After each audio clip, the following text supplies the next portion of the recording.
Assalamu alaikum. Good evening, everyone. Today we are going to recast The Red-Headed League, a play based on a story by Sir Arthur Conan Doyle.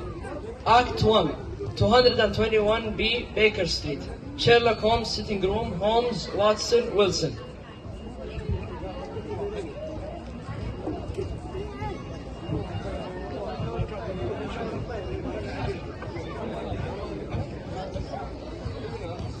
I called upon my friend Sherlock Holmes at 221B Baker Street, where I found him engaged with a person with fiery red hair.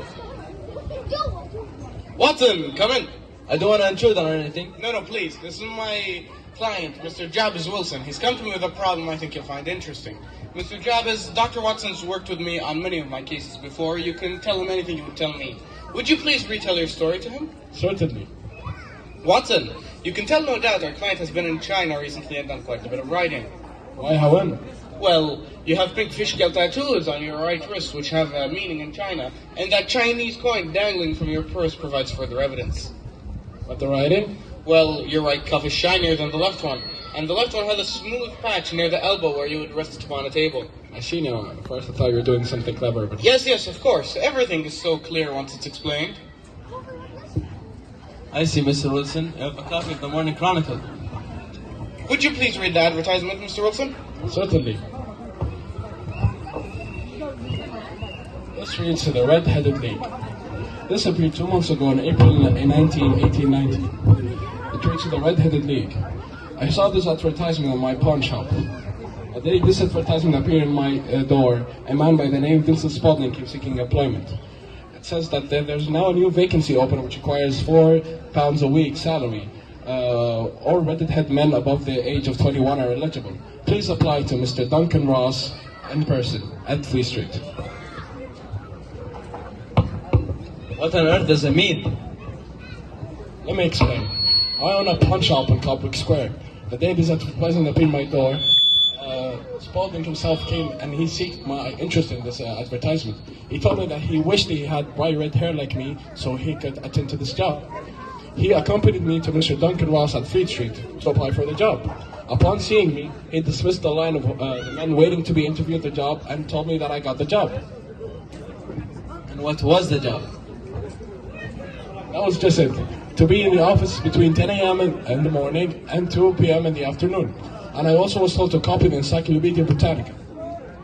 To copy the Encyclopedia Britannica? Yes. I went to the office like any other day, and then I saw this note attached to the door. The Red-Headed League is dissolved, October 9th, 1890. What did you do next? I went to see the manager of the building. He told me that he wasn't familiar with a Mr. Duncan Ross or a league. Instead, became upset with me. He told me that Mr. William Morris had rented the room, a solicitor. When I asked for a forwarding address, all I found was an empty vacant lot. Well, Mr. Wilson, I'll give your problem some thought and get back to you. Thank you, Dr. Holmes. Thank you, Dr. Watson. Well, Watson, what did you think of his problem?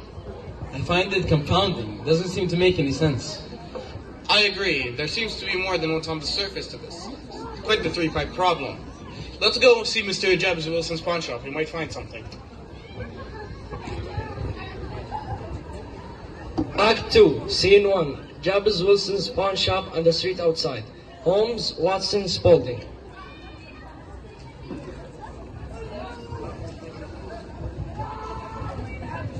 Ah, here we are, Watson.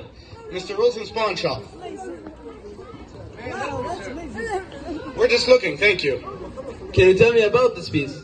Well, yeah, it's a relic of the 16th century used to make baskets. Thank you. Come, Watson. We'll miss our appointment. Lend me your stick, Watson. Did you notice anything out of the ordinary? I noticed his appearance. What about it? Well, did you notice his trousers? The knees of his trousers. I don't get it. And why did you tap my stick on the pavement? Later, Watson. Let's take a look around. There is the Coburg City branch, the bank, the newspaper stand, the tobacconist shop. We have time for lunch, and we might even be able to see Sarah State play the violin. Act 2, Scene 2. The city and the Suburbank Vault. Holmes, Watson, Meriwether, Jones.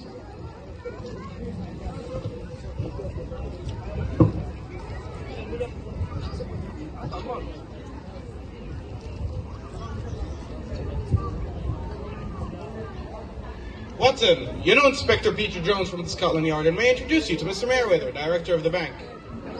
Good to meet you again, Mr. Inspector Jones. And you, Mr. Merriweather.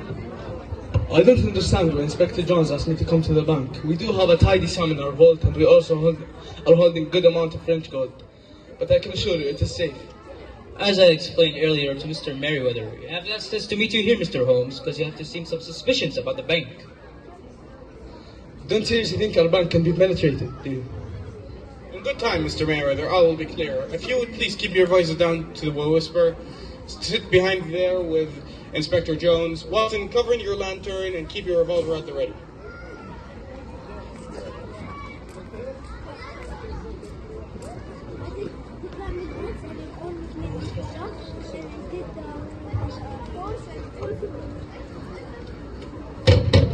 I hear a noise.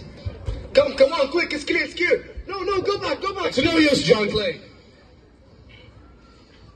There are 3 constables waiting for your pals at the door. Come on, Mr. Clay. We've been looking at you for a long time. I don't know how to thank you, Mr. Holmes. It was nothing, Mr. Merriweather. That trick of John Clay pretending to be Vincent Spaulding was quite neatly done. No doubt Mr. Wilson was swayed by the £4 a week pay. He never stopped to think as to why John Clay, acting as Vincent Spaulding, would be willing to work at half wages. During the time that Mr. Wilson was sitting in his office job, Mr. Spaulding was digging a tunnel from the pawn shop cellar